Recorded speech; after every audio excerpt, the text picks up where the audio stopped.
Hey guys, what's going on? It is Tim Burzens here from Amplify Metabolism, back with another video today.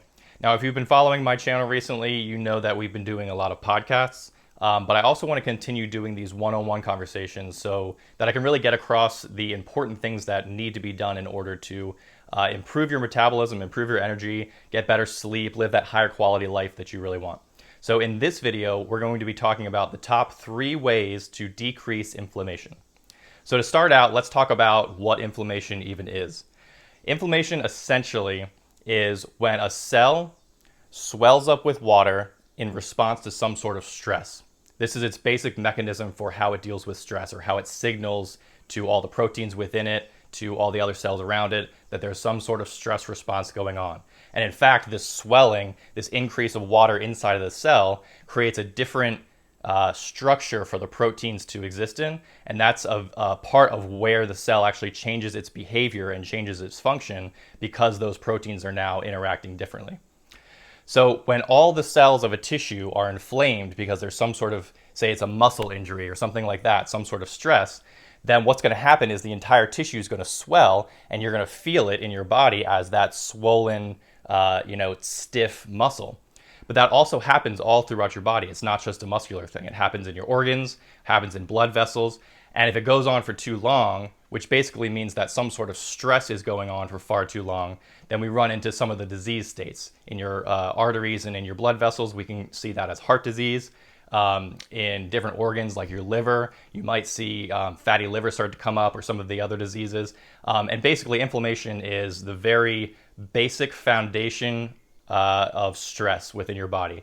And so obviously, if there's some sort of stress in the body, we want to heal it. Now, the danger with inflammation is that because the cells are all communicating to each other, in a healthy system, if the cells are all communicating to each other and some sort of stress comes on, and the body overcomes the stress, and then the inflammation comes back down and you go back to baseline, that's a healthy organism where everything works the way it's supposed to. But too often we get into this deranged stress metabolism where some sort of inflammatory response happens, and then instead of lowering the response by overcoming the stress is maintained, the stress stays there, and now the inflammation starts to ramp on itself. And this inflammation is telling other cells that it's in an inflamed state and that you need to be in a stress state too, because we're all in this stress state. And obviously all the cells of your body want to communicate, they want to be in coherence with each other. So if one cell's in stress, then we need to make sure that this other cell's not doing something off in left field that isn't in alignment with what the whole body needs. So all these cells are communicating and making sure that this inflammatory response is happening, but instead of overcoming the stress and then releasing it, the stress is building and building and building and building and building. So this is why taking measures to decrease the inflammation can actually put your body back into a good state where it can now overcome this stress, where it can now increase the metabolic functioning of the cells, which means the energetic functioning of the cells, providing the raw fuel that is needed in order to do what needs to be done to overcome the stress and move back into that healthy state. So the first thing that we're going to talk about, the first tip for decreasing your inflammation, is to drink bone broth. Now, why is bone broth so beneficial, and what even is bone broth? You've probably heard about it. It's been in the media and the news recently as a miracle drink, and there's reasons for that. And it's actually become popular enough that you can probably find it in your grocery store. So bone broth is essentially the bones of an animal and the gelatin and the collagen of an animal boiled down into the liquid. So it's very brothy. It's like a soup. And extracting all those vitamins and minerals, and specifically the amino acids. Now, this is why this is so important. All protein, any protein that you eat, is made up of amino acids. And in fact, the protein is essentially just blocks of amino acids strung together. Now, any type of protein that you eat will have multiple different ratios of amino acids in them. If you've heard about how corn is not a complete amino acid or a complete protein, or that beans aren't a complete protein, the reason is because there are 8 essential amino acids that we cannot make on our own, and these sources of protein do not contain all 8 of them. So therefore, you need to supplement and make sure you complement those proteins to get all 8. Now, that's another topic for another video. As far as we're concerned, we really want to look at the overall blend of amino acids that you're getting. because there's actually over 20 different amino acids. And unless you're deficient in any of those 8, then you're not really going to be worried about whether you're able to get enough protein from those sources. But more importantly is some of these amino acids are actually inflammatory and other ones are anti-inflammatory. So on one side of the coin, we have the amino acids tryptophan, cysteine, and methionine. And these specifically are found in higher proportions in the muscle meats. And on the other side of the coin, we have glycine, proline, and alanine. And these are the anti-inflammatory amino acids. And those are found in the joints and the collagen and the gelatin that are extracted during the process of creating bone broth. So in the modern American diet and in many other countries as well, most people are primarily consuming muscle meats as their source of protein. And while there's nothing inherently wrong with this, what happens is that you are increasing those inflammatory amino acids and you're not balancing them with the anti-inflammatory amino acids that you would be getting if you were eating the entire animal. And in all the ancient cultures, they would never waste the animal. They would eat the entire thing. So it's only in our recent days, this recent culture, that we only eat the muscle meat, which means we're only eating the inflammatory amino acids, which means we're continuing to ramp up that inflammatory response rather than releasing it and relaxing it and bringing ourselves back down into homeostasis. So drinking more bone broth, whether you have a cup or 2 a day, is definitely a very important way to lower your inflammation. It's also a really good way to fall asleep at night. So I really recommend at night having a nice warm glass of bone broth and just sipping on it and relaxing. Great way to fall asleep. Now, the second way to decrease inflammation is to take aspirin. Now, aspirin is one of the most common drugs out there. It's very cheap. You can find it in any grocery store or any drugstore. And its ability to lower inflammation and help your body is often overlooked for other drugs that are flashier or sexier, have a bigger name and more money behind them. They like to push it a lot more. But aspirin's been around for so long, and it's actually a much more natural way to decrease inflammation. And that's because aspirin is essentially salicylic acid. Salicylic acid is a downstream byproduct of mead acid, which is a fatty acid that your body naturally produces when it's in a low inflammatory state. So when you take aspirin, you're mimicking that signal that your body would be sending around into all the different cells to say that we're in a low inflammatory state, it's okay, you can relax, you can repair, you can heal, and you can grow. And that's really what we want, and that's that high energy state that we really want. So there's been lots of studies showing amazing benefits from aspirin. It's very cheap. It's definitely worth taking. If you want to try it, I would say start with anywhere between 80 to 100 milligrams, and then maybe ramp your way up, see how you feel, see if you start to feel less inflammation, for example, in your fist. If you squeeze your fist and it's tight and you can't really make a strong, solid fist, usually that's a sign of inflammation because the joints are all inflamed. There's a couple other ways that we can tell as well, but in general, if you want to try taking that aspirin to see what happens, then that's a good bet to kind of get your bearing on how it's helping you. And now the third way that we're going to talk about today is to lower endotoxin. So whenever we talk about gut bacteria and the microbiome, what we're really talking about is the trillions of cells in your large intestine that are symbiotically creating substances that your body needs and growing off of the food that is undigested that goes through your digestive system.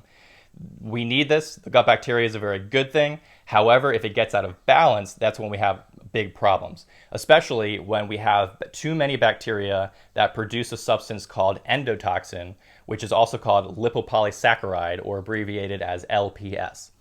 So this molecule is one of the basic inflammatory mediators in your body. It is incredibly harmful for your liver. It slows everything down. It increases a lot of the bad hormones, specifically things like histamine, which is part of that inflammatory response. Now, the problem arises when we have too many bacteria that produce endotoxin, which are constantly being stimulated by poor digestion, and so therefore being stimulated by food that makes it to the large intestine undigested. These bacteria will then produce the endotoxin, which damages the cell lining within your large intestine and allows those endotoxins to leak into your bloodstream. that's when your liver has to now deal with this extra toxin that it wouldn't have to deal with otherwise. Now its functions are all slowed, and the liver is one of the central regulators of the way your entire body functions, and especially the way your thyroid functions in a way, and the way that your metabolism functions. So when you have too much endotoxin being poured into your bloodstream from this host of bad bacteria, then you're going to be having a high inflammatory response. And no matter how many antioxidants or how much aspirin you take or anything like that of the other things that we were talking about to lower your inflammation, no matter how much you do that stuff, if you have endotoxin being dumped into your bloodstream after every single meal, you're going to be having high inflammation. So the number one way that I like to decrease that endotoxin is to eat apples. So apples are an amazing fruit, especially when eaten on an empty stomach by themselves. And the reason, specifically the reason for when it comes to endotoxin and the gut bacteria, is because of a fiber that it has called pectin. Pectin is a soluble fiber that will absorb water in your stomach and become gel-like.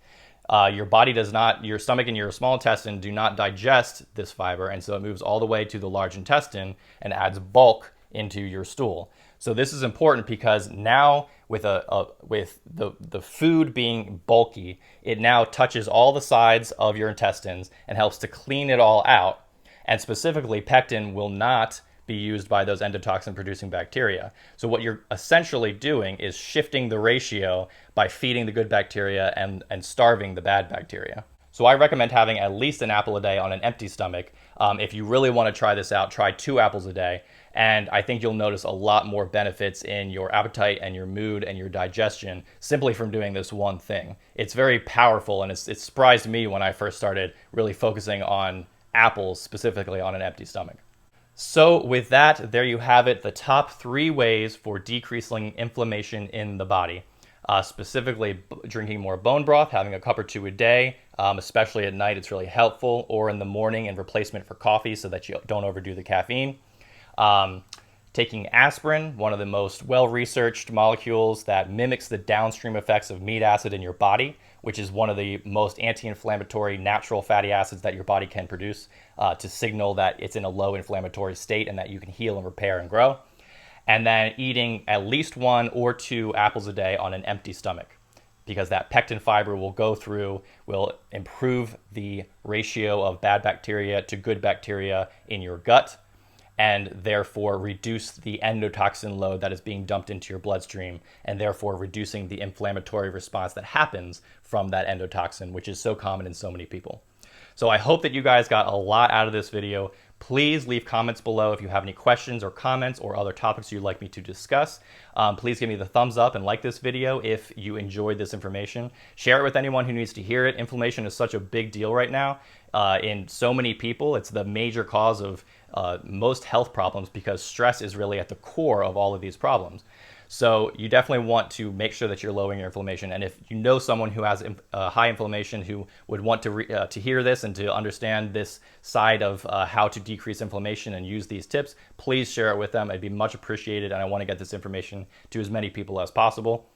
And also, please do not forget to subscribe so that you can keep up with these updates. I post new videos Monday to Friday, and sometimes they're podcasts, sometimes they're videos like this. We don't want you to miss them, so please subscribe and make sure that you keep up with everything coming out.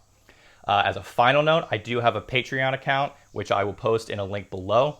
If you feel like supporting me, you want to give a little tip for this good information, and you really like it, please head over there and donate. You don't have to donate much. You don't have to donate at all. I appreciate your support regardless. I appreciate you guys watching these videos and learning about your health and all that good stuff.